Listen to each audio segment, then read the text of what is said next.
Hi, and welcome back to another law firm success story. Now, today is going to be a great conversation because a lot of lawyers reach out to me and they're always having questions about the marketing side of the business. And I have to remind them, I am a finance person. I don't do marketing. I do marketing in my own business, but I'm not the expert for it. So, what better way to really talk about it than to talk about someone who used a different approach to figuring out marketing in their own firm? So, Chad, welcome to the show. Thanks for having me. I appreciate it. Absolutely, absolutely. Now, I guess the way we usually start these shows off is tell us a little bit about where your firm is now and what your firm looks like now, and then we'll back up and talk through the story on how you got there. I run a criminal defense firm in Miami, Florida. I started in 2010, so we're about 14 years in, and I have a team of 18 people. I have 3 lawyers working for me. I have a support staff. I have my own intake team. I have leadership positions. So that's where I'm at right now, Awesome. First, I would say 14 years. Congrats on that. That's a success within itself. I think to right? make it to 14 years. So Thank you. huge congrats for that. So let's take a step back in time. And that wasn't where you started. You probably started off with maybe one or two people. So what did the firm look like and how did you get to the point of, like I said, having 18 people, 14 years in business and having the leadership and the staffing structure you have? Like, how did that journey unfold? So I was a prosecutor in Dade County from 2006 to 2010. And I just had this epiphany one day where I go, I think I'm ready to start making a little bit of money and I'm going to go into defense work because that's where it's at. So I had called another lawyer that I was friendly with, and he had an extra office within his office. And I went to see it on a Friday afternoon and I said, this looks great. He gave me the numbers and I dropped my resignation. And 30 days later, I was working out of his office as a solo lawyer. I didn't have any staff. It was me. I was doing everything from answering the phone to filing things to showing up in court. I was a true solopreneur.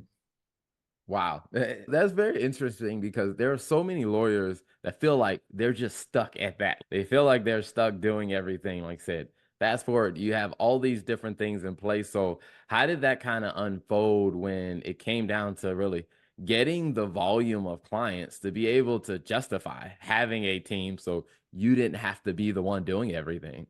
So, like from 2010 to 2015, I was in that same mode where it was just me. And then I started generating more leads and more business through online marketing.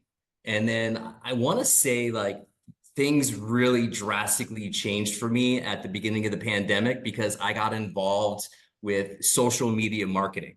And I started that in 20, was it 2020? What was the beginning of the pandemic? I can't even remember anymore. Yeah, I think it was 2020. Yep, Yeah, 2020. I was interested in running Facebook ads. I really didn't know how to do it, but I had this idea because we're allowed to get the new arrest list every day. Every single day, there's a list that's generated of all the new arrests in the county. And I was thinking of a way to take that list, upload it to Facebook, and started running paid ads to those people that were just arrested. So that's how I got started with it. And then I came across Sam Malai, who runs Legal Funnel. And I was home during the pandemic and I started consuming his content and I scheduled a call with him because he was speaking my language. I knew what I wanted to do, but I didn't know quite how to get there. So I signed up for Sam's class and I implemented all of the things that he taught. And my business went like skyrocketed. And it was just crazy because not only was I going for the people that were just recently arrested, we widened the net and we just advertised to everybody. And from that, we started getting more clients and more clients. And I had to figure out how to grow into that very quickly. Nice. I love it. So tell us a little bit about how did that feel once that light bulb went off where you were like, wow, this works? Like, what were some of the feelings you were going through at that moment? In the very beginning stages, I was getting so many calls and I was signing so many clients that people were calling and I was like, I don't even know who that is. Is that a client? You know, the influx of clients that I had from that was like just it was mind blowing. So I had to take a step back and say, all right, this is working. Now I need to build out the infrastructure to support all of the clients that we're getting. And that was like the direction I went in from there. Gotcha.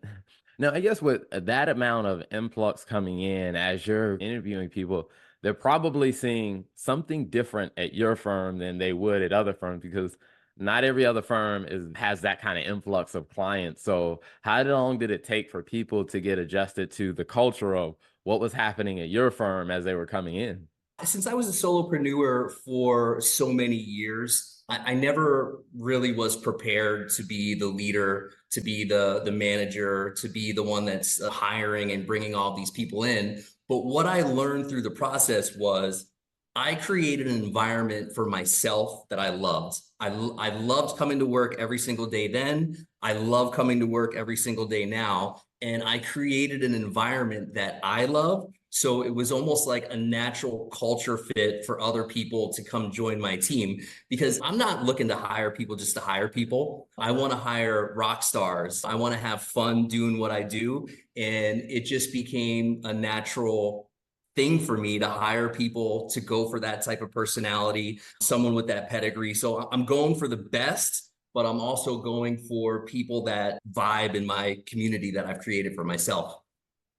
Awesome. I love it. I love it. So I guess now that you guys have reached 14 years in business, 18 staff members, any other new goals on the horizon that you guys are setting and working towards?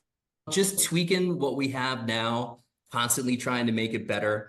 I laughed like early on when people told me they had business coaches or they were in masterminds. I always thought that was like hokey. I was like, who needs that? I think I had that mindset where I know everything, like I can do it myself. But you don't have to reinvent the wheel. And I've expanded so much over the 4 years since I've implemented the social media marketing and I've built out my staff. I spend a lot of time now in weekly masterminds, coaching sessions, and I've just learned so much through that. And I've gotten so much better in a short amount of time. And I couldn't have done that without coaching and without mastermind. So I'm a huge advocate for that. Nice. I love it. So if people want to learn more about your firm and they want to see some of the awesome things going on, like where's the best place for them to find the firm online? I have what I believe to be a great Instagram account. So if you're going to check me out, it's Miami Criminal Defense on Instagram. And we push out almost daily content, a lot of vids, a lot of reviews, things like that. So Miami Criminal Defense, Instagram, hit me up. Awesome. I love it. Chad, thank you so much for being a great guest. Thanks for coming on. Thanks for having me. I appreciate it. Absolutely. And though for those of you that are listening, please continue to listen to the success stories because one of the things we know for sure is that we can gain a lot of inspiration and encouragement from hearing the successes of other people as you're making progress in your own journey. So thanks for listening. Thanks, everyone.